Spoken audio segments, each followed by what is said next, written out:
성경 봉독하겠습니다. 오늘 하나님 주시는 말씀은 에베소서 4장 7절부터 12절 말씀입니다. 에베소서 4장 7절부터 12절 말씀 한 목소리로 읽도록 하겠습니다.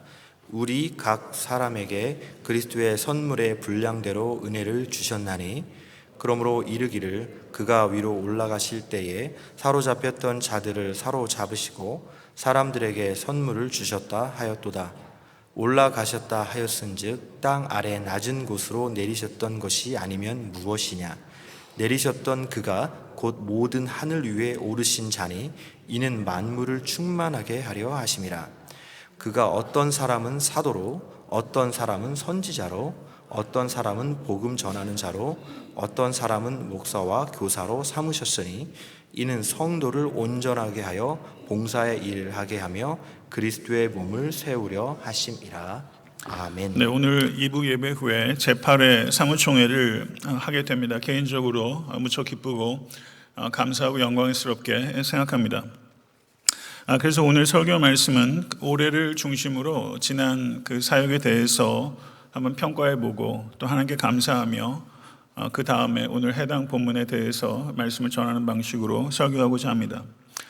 제8회 사무총회를 기점으로 회계연도가 이제 1월부터 12월까지가 아니라 금년 11월 첫 주부터 내년도 10월까지로 변경되었습니다. 왜냐하면 연말 그리고 새해에 여러 가지 사역들이 집중되다 보니까 오히려 신년 특별 새벽 기도회를 마친 뒤에 오히려 피로감이 너무 큰 것 같았습니다. 그래서 새해 사역이 1월 말이나 돼야 정상화되는 게 매년 반복됐습니다. 그런 연후로 오히려 교회 사정이 비교적 한가할 때 차분하게 회계연도를 마감하고 새로운 한 해를 또 이렇게 준비하는 것이 좋겠다는 판단을 하게 된 것입니다. 그래서 올해 처음으로 사무총회를 11월 이렇게 하다 보니까 서둘러 준비해야 될 일들이 많았고 그래서 여러 분들의 많은 도움이 있었습니다. 올 한 해를 되돌아보면서 제게는 가장 두드러진 6가지 요소가 올해 있었다고 생각됩니다. 첫째는 기도회가 활성화되었습니다. 신년 특별 릴레이 기도회 때 총 168시간을 낮과 밤에 연이어서 성도께서 기도하셨고 1월 15일부터 6월 24일까지는 금요 릴레이 기도회가 있었습니다.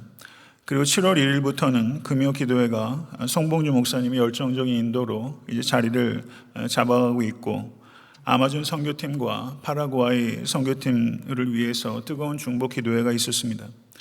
애타한테 섬기는 교회에 기도의 불길이 타오르고 있다고 말하기에는 분명히 많이 미흡하지만 조만간 기도의 불길로 번질 기도의 불씨가 붙여졌다고 제 개인적으로 생각합니다. 두 번째는 성경 공부가 많이 활성화되었습니다. 여느 때와 다름없이 빠르게 읽기와 느리게 읽기가 있었습니다. 느리게 읽기로 로마서, 출애굽기, 에베소서, 시편, 잠언 그리고 지금 이사야서를 읽고 있습니다. 많은 수의 성도들은 아니지만 매주 화요일에 큐티 나눈 밤이 자리를 잡았고 행복하게 말씀과 삶을 나누고 있습니다. 그 외에도 예비 목자 교육, 성경의 파노라마, 구원의 확신반, 마가복음 새롭게 읽기 등 총 10회 성경 공부가 있었고 연인원 168명의 성도님들께서 성경 공부에 참여하셨습니다. 성실하게 하나님의 진리의 말씀을 가르치는 사역에 힘을 써준 교육자들과 열정적으로 성경 공부에 참여해 주신 성도님들께 감사와 격려의 말씀을 이 자리를 빌어서 드리고 싶습니다.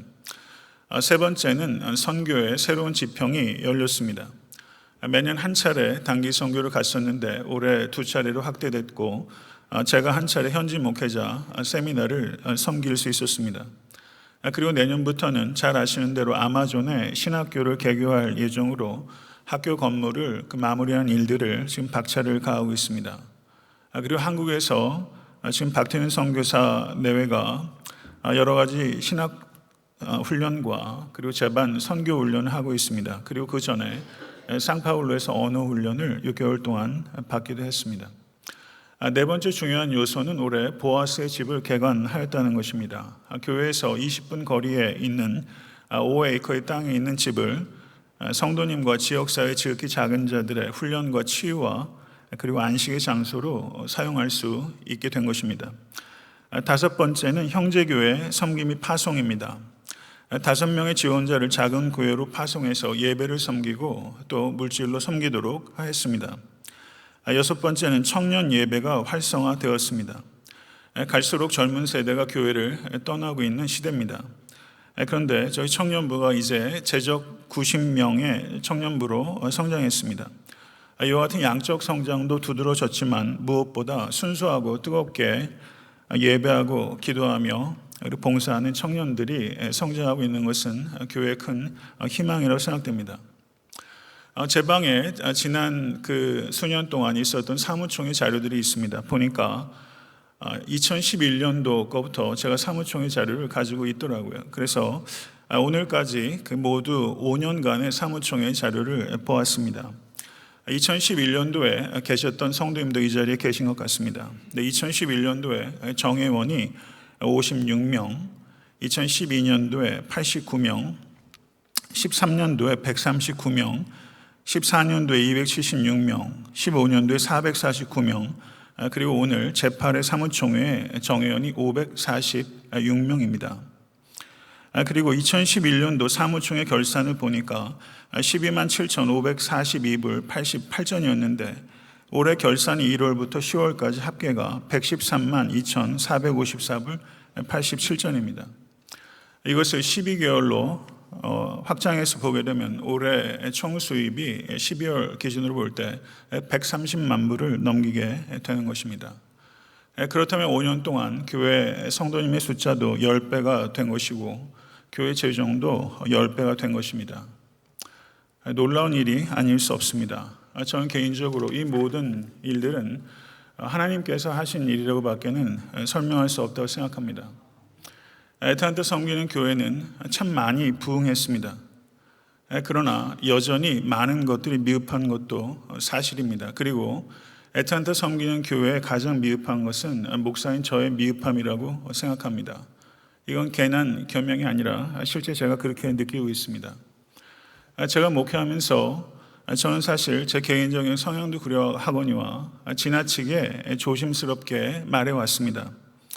그래서 느끼셨을지 모르겠지만 제가 오늘까지 애타한테 섬기는 교회가 부흥했다라는 표현을 한 적이 없습니다.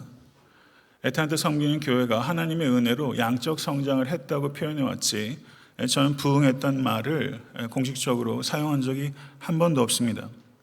저는 오늘 처음으로 하나님께서 애타한테 섬기는 교회에 부흥을 주셨다라고 고백하겠습니다. 제가 이렇게 고백하는 것은 이제 조금 교회가 커졌기 때문에 이제 마음을 놓고 태만해지려고 준비를 하려는 것이 아니라 하나님께서 주신 부흥에 대해서 겸손하게 감사하고 더욱더 하나님만을 의지하고자 하는 제 개인과 교회의 결단이 거기에 있는 것입니다. 이렇게 교회에 괄목할 만한 양적, 질적 성장에는 여러 성도님들의 귀한 헌신이 있었으면 물론입니다. 성도님들의 귀한 헌신이 없었다면 지금 이렇게 우리는 성장할 수도 성숙해질 수도 없었습니다. 저는 이 자리를 빌어서 같이 더불어 동역해 주신 모든 교육자들과 당회의 두 분 장로님들과 모든 부서와 목장을 섬기시는 분들과 그리고 각종 모든 사역에 헌신해 주신 모든 권속들께 그리고 기도의 자리로 섬겨주신 분들께 감사와 축하의 말씀을 드리고 싶습니다. 저는 애타한테 섬기는 교회가 그 새로운 회개 연도에도 더욱더 거룩하고 사랑이 충만한 공동체로 천국을 경험하고 천국을 확장하는 능력 있고 행복한 공동체로 성장해 나갈 것을 굳게 믿습니다. 그래서 저와 여러분이 한 마음 한 가지로 이 일을 위해서 기도하며 헌신할 수 있게 될 간절히 소원하는 것입니다. 오늘 본 말씀 에베소서 4장 7절에서 12절의 말씀은 능력 있고 행복한 교회가 어떤 교회이어야 하는지에 대해서 말씀하고 있는 본문 가운데 하나입니다. 성도 여러분, 교회의 본질은 거룩함과 하나됨입니다. 교회의 하나됨이나 교회의 거룩함 어느 한 가지라도 결여가 될 때 그 교회는 결코 온전한 교회라고 할 수 없으며 하나됨과 거룩함이 결합될 때 나타난 자연스러운 결과는 부흥입니다. 교회 하나됨은 성부, 성자, 성령께서 하나이신 것을 반영하는 하나됨입니다. 그렇기 때문에 교회 하나됨은 기계적이거나 인위적인 외형적인 결합이 아니라 유기적이고 내면적인 아름다운 연합입니다. 성도 여러분, 교회는 하나님께서 이 땅에 내놓으신 대한 공동체요, 희망의 공동체입니다. 애틀란타 섬기는 교회가 애틀란타에 하나님께서 주신 대한 공동체인 것입니다. 이것이 우리의 사명입니다. 그래서 사탄은 교회 하나됨을 깨뜨리려고 혈안이 되어 있습니다. 그렇기 때문에 하나됨을 지키는 것은 영적 전쟁이며 하나됨을 지키는 것은 곧 사탄에 대한 승리라는 것을 잊지 않으실 수 있게 되기를 바랍니다. 이 하나됨을 지키기 위해서 우리에게 필요한 세 가지 초석이 있습니다. 그것은 겸손과 온유와 오래 참음입니다. 우리는 어떤 상황이든지 언제든지 누구에게든지 겸손해야 합니다. 성도는 타인을 물어뜯는 이빨이 아니라 감싸는 혀와 같은 존재가 되어야 됩니다. 허물을 향해서 던질 돌을 준비하는 것이 아니라 허물을 덮어줄 겉옷을 준비하는 교회와 성도가 되실 수 있게 되기를 바랍니다. 교회는 그리스도의 몸입니다. 우리는 서로를 책임지고 서로를 존중하고 서로를 공감하는 공동체가 되어야 합니다. 교회는 성령께서 역사하시는 성령의 전입니다. 그렇기 때문에 우리는 성령을 이용하려고 해서는 안 되며 끊임없이 성령께 이끌리기 위해서 순종해야 하는 것입니다. 교회는 과거를 따지는, 과거에 연연하는 공동체가 아니라 미래의 소망을 내다보며 함께 나아가는 공동체로 굳건하게 서야 합니다. 교회는 오직 주의 이름을 위해서 모이는 공동체입니다. 왜냐하면 주의 이름과 비할 수 있는 이름은 이 세상에 단연코 없기 때문입니다. 그리고 주의 이름을 믿음으로 말미암아 우리는 자격 없이 의롭다 여김을 받은 사람들입니다. 이 믿음을 가진 성도는 서로에게 대해서 공격하지 않고 관용하며 용납하게 되는 것입니다. 우리가 용서받은 죄인이라는 것을 기억할 때 우리는 서로 분열할 수 없습니다. 그뿐만 아니라 교회는 세례를 통해서 연합된 공동체입니다. 그리스도와 함께 죽고 그리스도와 함께 장사되고 그리스도와 함께 부활할 성도들의 공동체, 그것이 교회입니다. 교회는 예수 그리스도께서 만유를 통일하게 될 것이라는 것을 믿고 그것을 미리 맛보게 하는 공동체입니다. 교회는 하나님의 영이 임하시는 성전입니다. 우리는 그 성전의 부분으로 서로 연결되어 서로 지어져 가고 있는 것입니다. 이것을 기억할 때 우리는 분열할 수 없습니다. 이와 같은 내용들이 오늘 본 말씀 에베소 4장 7절에 이르기까지 1절에서 6절까지의 내용을 제가 핵심적으로 간략하게 요약한 것입니다. 그리고 7절에 도달하였습니다. 7절의 말씀을 보시면 우리 각 사람에게 그리스도의 선물에 분량대로 은혜를 주셨나니 라고 사도 바울께서 이제 새로운 이야기를 하기 시작합니다.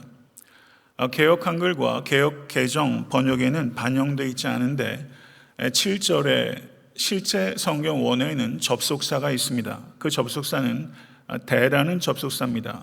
그것은 그러나라고 번역될 수 있는 접속사입니다.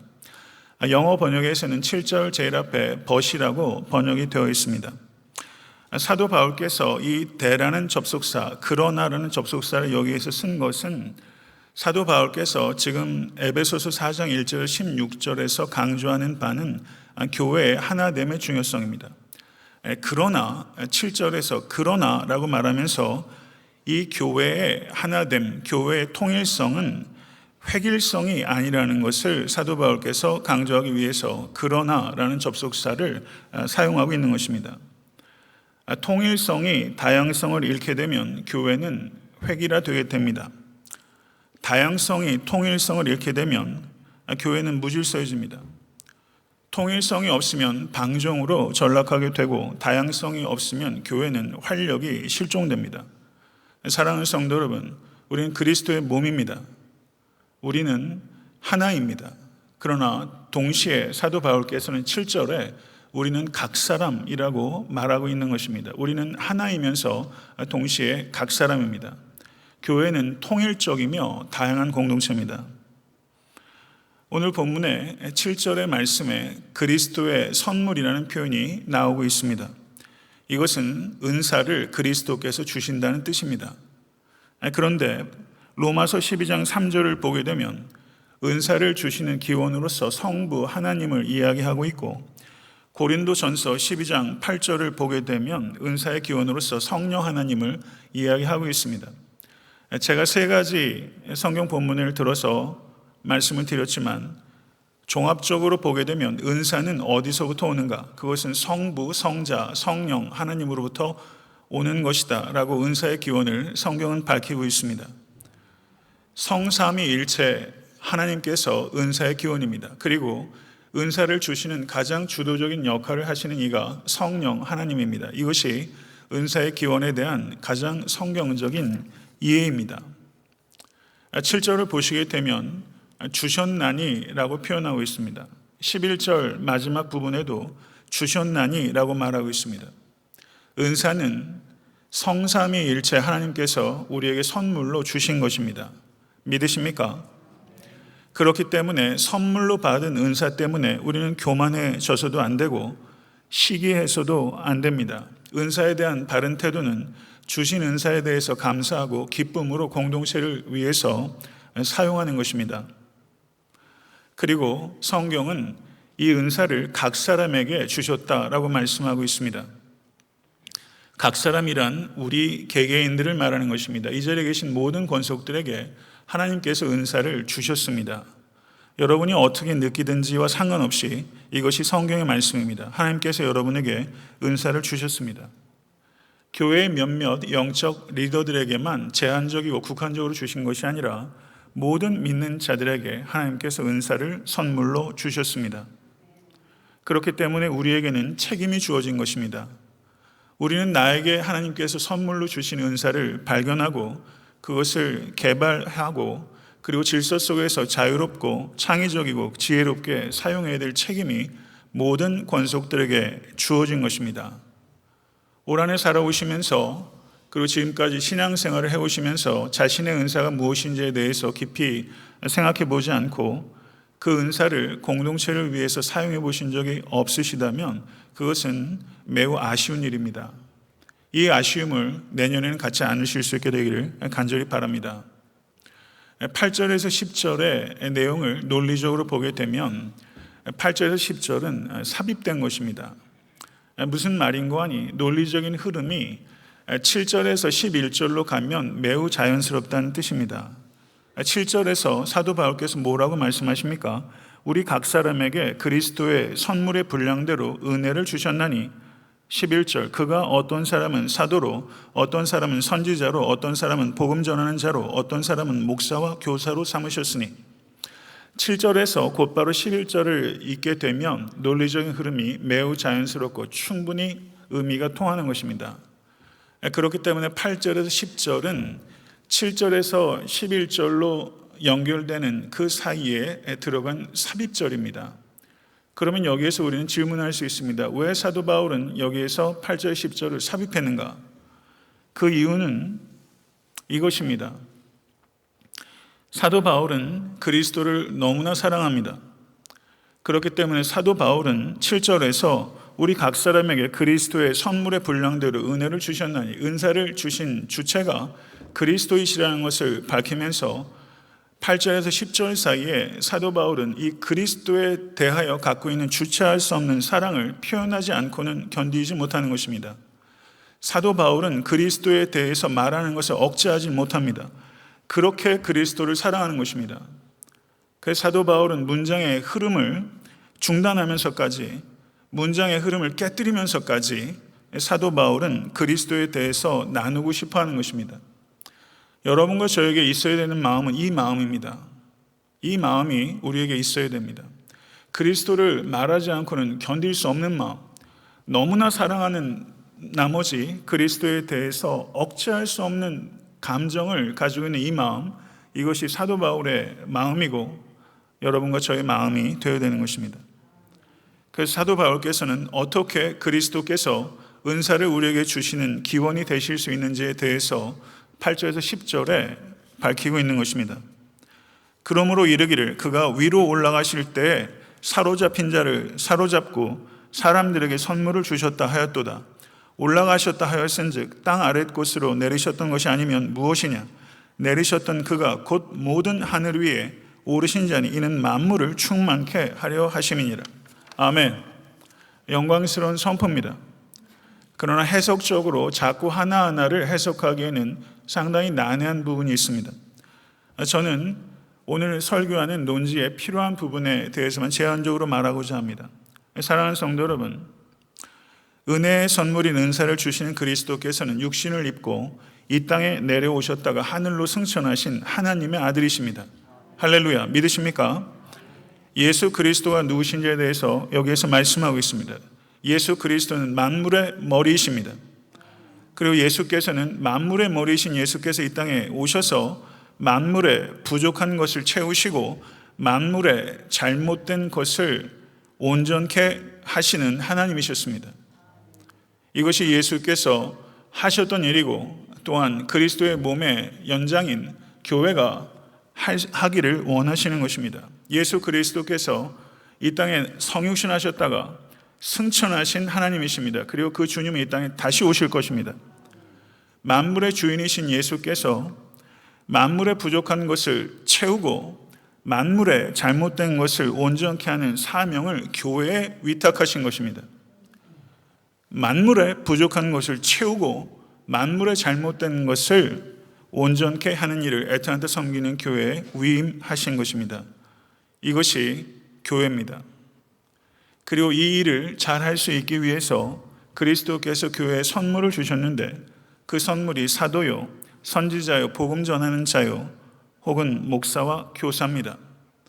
사도 바울께서는 5가지 직분에 대해서 말했지만 하나님께서 교회에 주신 하나님의 선물인 직분과 은사는 이것보다 훨씬 많습니다. 성경시대에서 가장 대표적이고 친숙한 사역 5가지를 제시하면서 사도 바울은 은사와 교회의 원리를 예증하고자 했던 것입니다. 여기에서 중요한 원리는 이와 같은 직분자들은 교회의 필요에 따라 세운 것이 아니라 하나님께서 교회를 위해서 주신 선물이라는 것입니다. 목사와 교사는 교회에 주신 선물입니다. 이것이 하나님의 말씀입니다. 저도 이 말씀에 따라 목사인 제가 애타한테 섬기는 교회에 주신 하나님의 선물이라고 여기고 있습니다. 제 모습은 현저하게 부족하지만 저는 말씀을 믿습니다. 그래서 저는 목사로서 그리고 애타한테 섬기는 교회 동료 교육자들이 애타한테 섬기는 교회를 위해서 주신 하나님의 선물이라고 저는 확신합니다.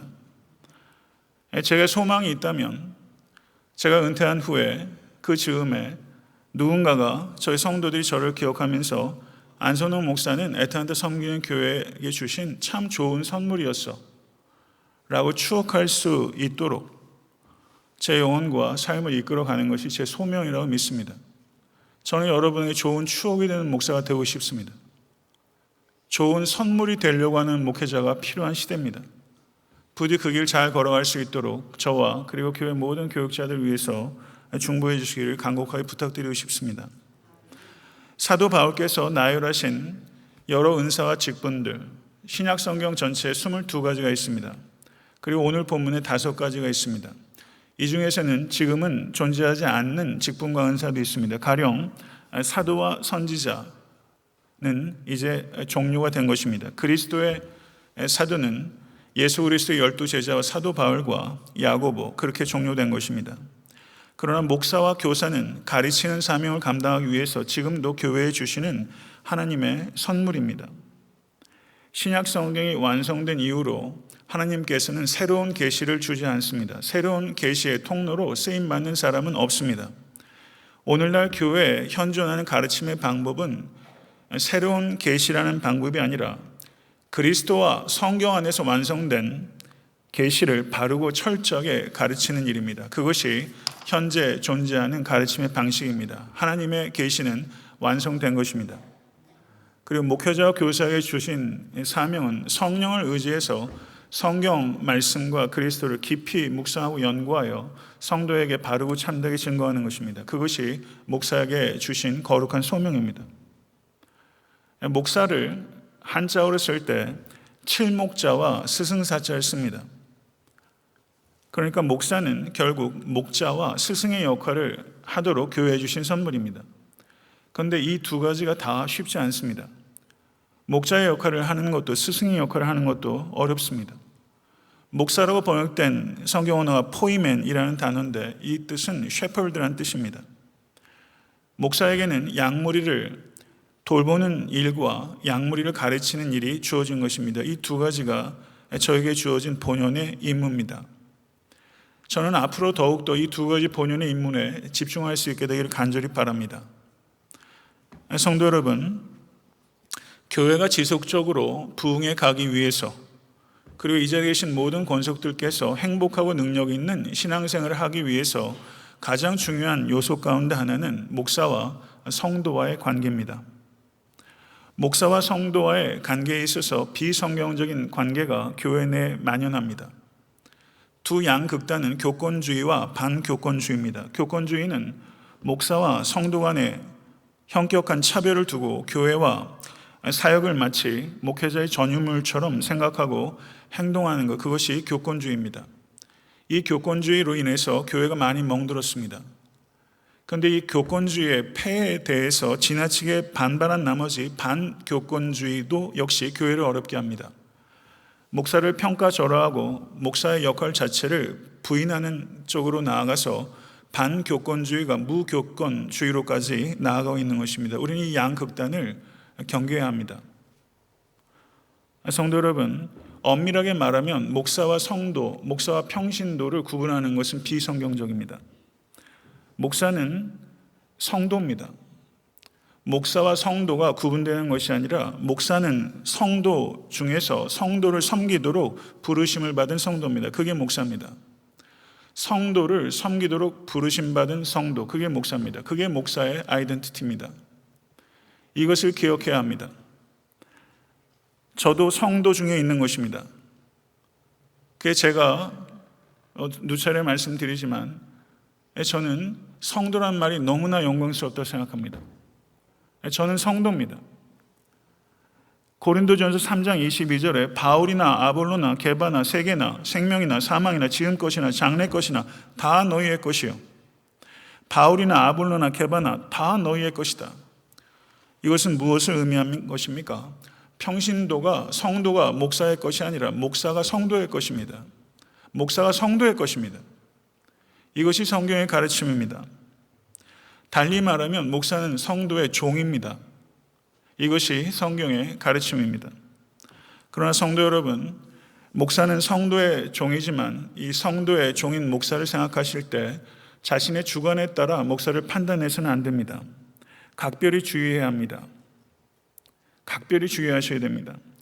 여러분들께서 목사를 볼 때는 목회자가 성경적 가르침에 충실한가 하는 기준으로 보셔야 됩니다. 목사가 가지고 있는 다른 여한 것으로 볼 것이 아니라 그 목사가 성경적 가르침에 충실한가, 이 기준에 따라 목회자를 보셔야 됩니다. 만약에 목회자가 제가 성경적 가르침에 충실하지 않게 가르친다면 저의 설교는 마땅히 비판받아야 됩니다. 저는 비판받아야 된다고 생각합니다. 제 설교가 성경적 가르침에 온당치 못하고 충실하지 못하면 비판받아야 합니다. 그리고 매우 현저한 본질적인 진리에 있어서 오류와 그리고 이단적인 것들을 얘기한다면 그것은 강단에 서서는 안 됩니다. 그런데 목회자가 가지고 있는 여러 가지 약함에도 불구하고 성경적 가르침에 충실하려고 목회자가 기도하고 그리고 성실하게 연구하고 그리고 성령을 의지해서 말씀을 전하고 있다면 회중에게는 책임이 주어지는 것입니다. 그 책임은 목회자의 메시지를 겸손하게 받고 그 메시지를 목사의 말이 아니라 그리스도의 말로 받아야 되는 책임이 있는 것입니다. 만약에 목회자가 성경적 가르침에 충실하게 가르치는데 목회자를 자신의 관점에 따라 비판한다면 그거는 목사를 비판하는 것이 아니라 진리의 원천이신 그리스도를 비판하는 죄입니다. 그렇기 때문에 이 자리에 계신 권속들께서는 목사가 성경적 가르침에 충실하게 가르치려고 한다면 목사의 메시지가 아니라 그리스도의 메시지를 들어야 하며, 그리고 목사는 성도들 안에 그리스도의 형상을 만들기 위해서 해산의 수고를 해야 하는 것입니다. 저는 이 해산의 수고를 해오고 있습니다. 그렇게 말할 수 있습니다. 이건 제가 교만해서가 아니라 그것이 제 본연의 임무이기 때문에 그 일에 있어서 저는 제 나름대로 각고의 수고를 해왔습니다. 그 열매가 있을 수 있게 되기 저는 간절히 소원합니다. 사랑하는 성도 여러분, 이제 오늘 사무총회를 하면서 교회가 또 새로운 한 해를 시작됩니다. 제가 여러분에게 그리고 제 자신에게 촉구하고 싶은 한 가지는 피차 그리스도로부터 눈을 떼지 않으실 수 있게 간절히 소원합니다. 여러분도 그리스도에게서 눈을 떼지 마십시오. 저도 그리스도에게서 눈을 떼지 않겠습니다. 성도와 목사와 공이 그리스도에게서 눈을 떼지 않을 때 목사와 성도의 관계는 건전하고 유익하며 전능하신 하나님을 기쁘시게 하고 교회와 각 사람의 삶 가운데 풍성한 열매는 자연스럽게 맺어지게 되는 것입니다. 사랑하는 성도 여러분, 교회에게 주신 선물의 목적은 성도들을 온전케 하는 것이다 라고 오늘 본문은 말하고 있습니다. 온전케 한다는 말은 참 좋은 말입니다. 성도를 온전케 해야 합니다. 이 단어가 신약 성경에 오직 여기 한 번 등장합니다. 카타르티스모스란 단어입니다. 이것은 뼈를 제자리에 맞추는 것입니다. 하나님께서 목사와 교사를 교회에 주신 것은 뼈를 제자리에 맞추기 위한 것입니다. 다른 말로 하면 이것은 의학적인 용어입니다. 바르게 기능할수록 뼈가 제자리에 없으면 몸이 기능하지 못합니다. 뼈를 제자리에 맞춰서 여러분들이 바르게 기능할수록 최적의 상태로 준비시켜 주는 일, 그것이 목사와 교사의 일입니다. 이것이 하나님의 말씀입니다. 그러면 왜 준비되어야 하는가? 왜 준비되어야 하는가? 준비의 궁극적인 목적은 무엇인가? 그것은 봉사의 일을 하기 위한 것입니다. 봉사의 일을 하기 위한 것입니다. 봉사라고 번역된 성경 원어는 잘 아시는 대로 디아코니아라는 단어입니다. 디아코니아. 봉사는 하나님의 영광을 위해서 사람을 섬기는 일입니다. 하나님의 영광을 위해서 우리는 존재합니다. 믿으십니까? 하나님의 영광을 어떻게 돌려드립니까? 사람을 섬김으로 하나님께 영광을 돌려드리는 것입니다. 그것이 봉사입니다. 그렇기 때문에 그리스도인의 봉사는 타인을 위한 행동인 동시에 자신의 신앙 성숙을 위한 필수적인 행동입니다. 봉사를 실천하면서 타인의 부족한 것을 채워줍니다. 그런데 그렇게 시작된 봉사가 타인을 채워주면서 사실은 자신을 채우고 있다는 것을 발견하는 과정이 봉사의 과정입니다. 이거는 신비한 과정입니다. 봉사는 타인을 세워주는 것입니다. 그런데 타인을 세워주는 봉사라면서 어느새 자기가 세워지고 있다는 것을 깨닫는 게 봉사입니다. 이것이 봉사의 신비요, 봉사의 유익입니다. 그렇기 때문에 봉사의 첫 번째 수혜자는 봉사를 받는 사람이 아니라 봉사하는 나 자신입니다. 그렇기 때문에 봉사는 내세울 일이 아니라 감사할 일입니다. 할렐루야. 이게 봉사입니다. 세상에도 자원봉사하는 사람 많이 있습니다. 그러나 교인의 봉사는 이와 같이 본질적으로 다릅니다.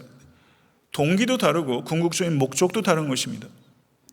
교회 내에서도 봉사하면서 내세우는 일들이 있습니다. 미성숙에서 비롯된 일들이 있습니다. 그런 단계를 거치지 않는 사람은 없습니다. 봉사를 통해서 자기를 은연중에 나타내려고 하는 거 제 안에는 없겠습니까? 그러나 봉사는 내세우는 일이 아니라 감사하는 일입니다. 그렇기 때문에 봉사는 축복입니다. 믿으십니까? 봉사는 축복입니다. 그렇기 때문에 봉사가 축복이라는 것을 진심으로 깨닫는다면 이 봉사는 독점해야 될 일이 아니라 나눠야 될 일입니다. 할렐루야. 아멘. 봉사는 저를 한번 따라하세요. 봉사는 축복입니다. 제가 여러분에게 봉사하십시오 라고 하는 것은 여러분의 봉사가 없으면 교회가 안 돌아가기 때문이 아닙니다. 안 돌아가면 안 하면 되죠. 저 없다고 교회 안 돌아가겠어요? 돌아가요. 안 돌아가기 때문에 봉사하는 게 아니에요. 그 봉사가 최초의 수혜자 여러분이기 때문에, 봉사가 축복이기 때문에, 봉사를 통해서 힘든 일도 있지만 감사한 일이 있기 때문에 여러분의 봉사를 촉구하는 거예요. 목사는 봉사를 하도록 성도들을 온전케 하는 일이 제 직임이기 때문에 그 일에 있어서 저는 제 소임을 다해야 되는 것입니다. 그렇기 때문에요, 교회에서도 어떤 봉사를 하시면 그 봉사를 나만 독점한다기보다 누군가를 참여시키고 이 일을 좀 누가 좀 할 수 있나, 그 사람이 잘 모르면 좀 가리키면 할 수 있는 일들도 있잖아요. CD 편집하는 일들도 이렇게 좀 가리켜서 좀 같이 하고, 혼자서 물리면 할 수 있지만 누군가에게 그 축복을 나누는 차원에서 다른 사람도 자연스럽게, 그래서 저는 한 사람이 10가지 일하는 것보다 10사람이 10가지 일을 하는 게 훨씬 교회적으로 건강하다. 일을 하는 게 목적이 아니잖아요. 그 일을 통해서 성숙하고 그 축복을 나누기 위해서이기 때문에 교회 영적 리더들에게는 이런 지혜가 필요합니다. 소영웅주의에 빠지지 마세요.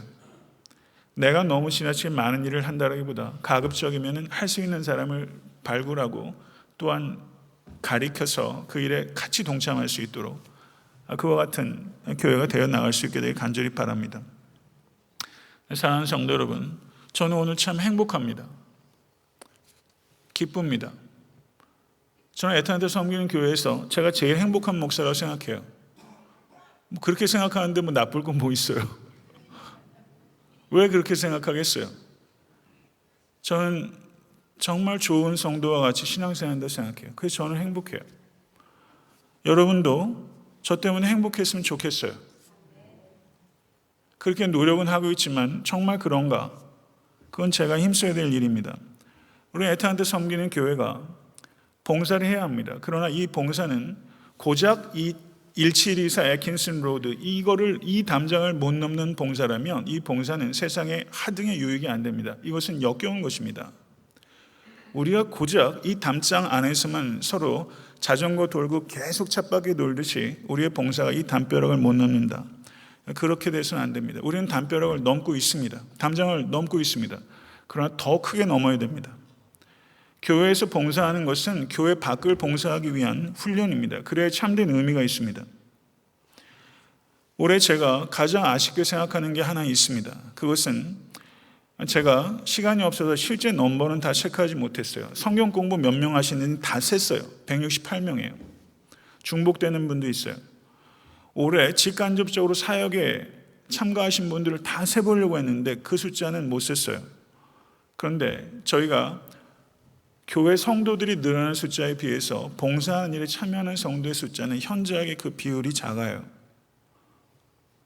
저는 1차적으로 봉사의 기회를 교회가 적극적으로 마련해서 성도들에게 제공하지 못했던 책임이 저에게 있다고 생각합니다. 성도 여러분, 사역보다 예배가 중요합니다. 항상 그러해야 합니다. 그러나 참되게 예배를 드리는 사람은 사역자가 될 수밖에 없습니다. 교회에서 큰 일, 작은 일 없습니다. 저는 큰 일을 한두 번 하는 것보다 작은 일을 일관되게 하는 일이 훨씬 어려운 일이라고 생각합니다. 교회에서 작은 일들에 헌신하십시오. 저는 이 자리에 빌어서 그간 애타한테 섬기는 교회 봉사해 오신 많은 분들, 제가 연말에 대상을 타게 되면 배우들이 나와가지고 소속사 사장부터 시작해가지고 쫙 얘기하잖아요. 제가 한번 해볼까요? 근데 꼭 한 사람씩 빠져요. 그래가지고 제가 안 하겠어요. 근데 제가 이 자리에 빌어서 특별히 70세가 넘으신 성도님들 가운데 이 본당 청소를 수고해 주시는 성도님들, 그리고 남택석 집사님, 이경순 집사님, 그리고 그 외에 정문수 집사님, 정영자 권사님, 이러다 한 분 빠뜨린다고요. 큰일 나요, 그러면. 예, 그리고 김수환 집사님도 종종 해주셨고, 그래서 여기가 얼마나 깨끗한지 몰라요. 시니어들이에요. 70세가 넘으시고 훌쩍 넘으셨는데 그분들은 특별히 제가 여기 오늘 말씀을 좀 드리고 싶어요.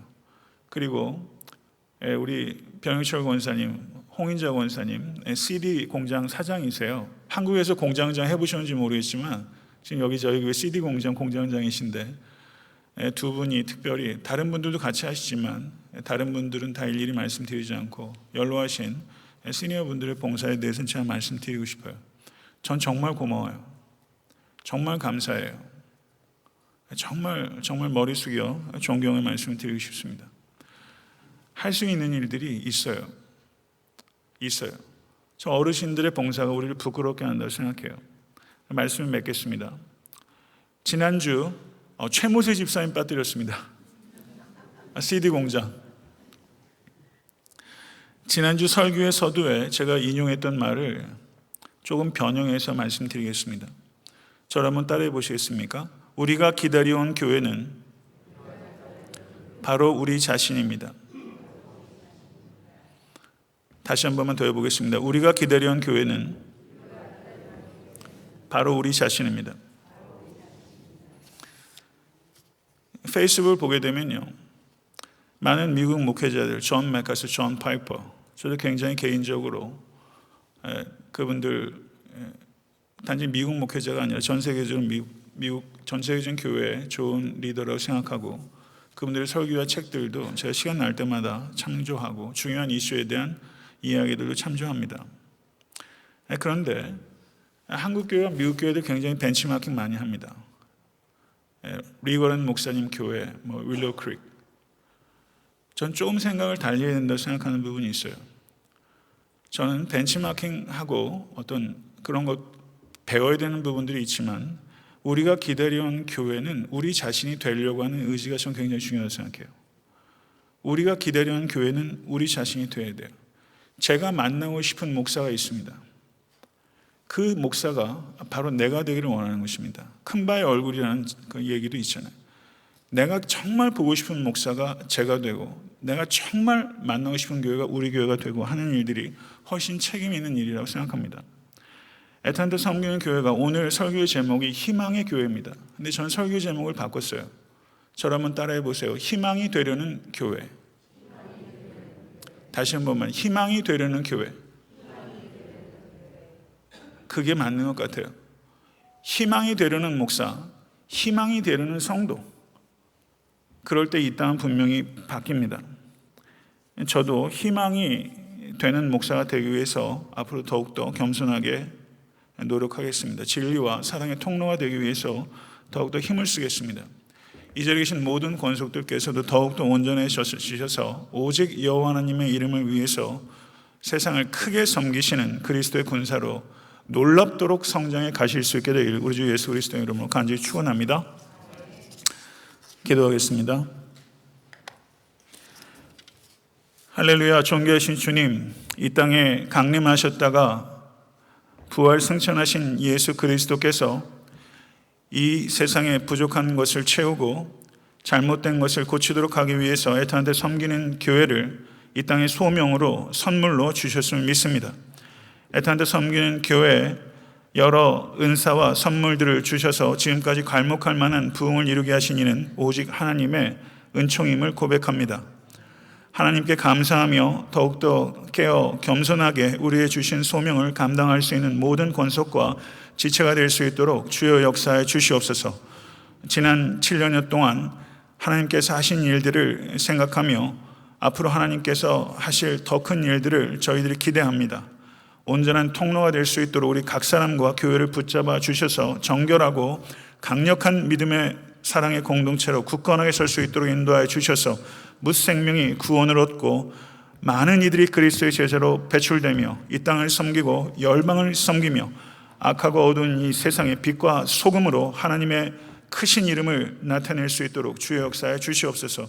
예수 그리스도 이름으로 간절히 기도드려 싸움나이다. 아멘. 네, 우리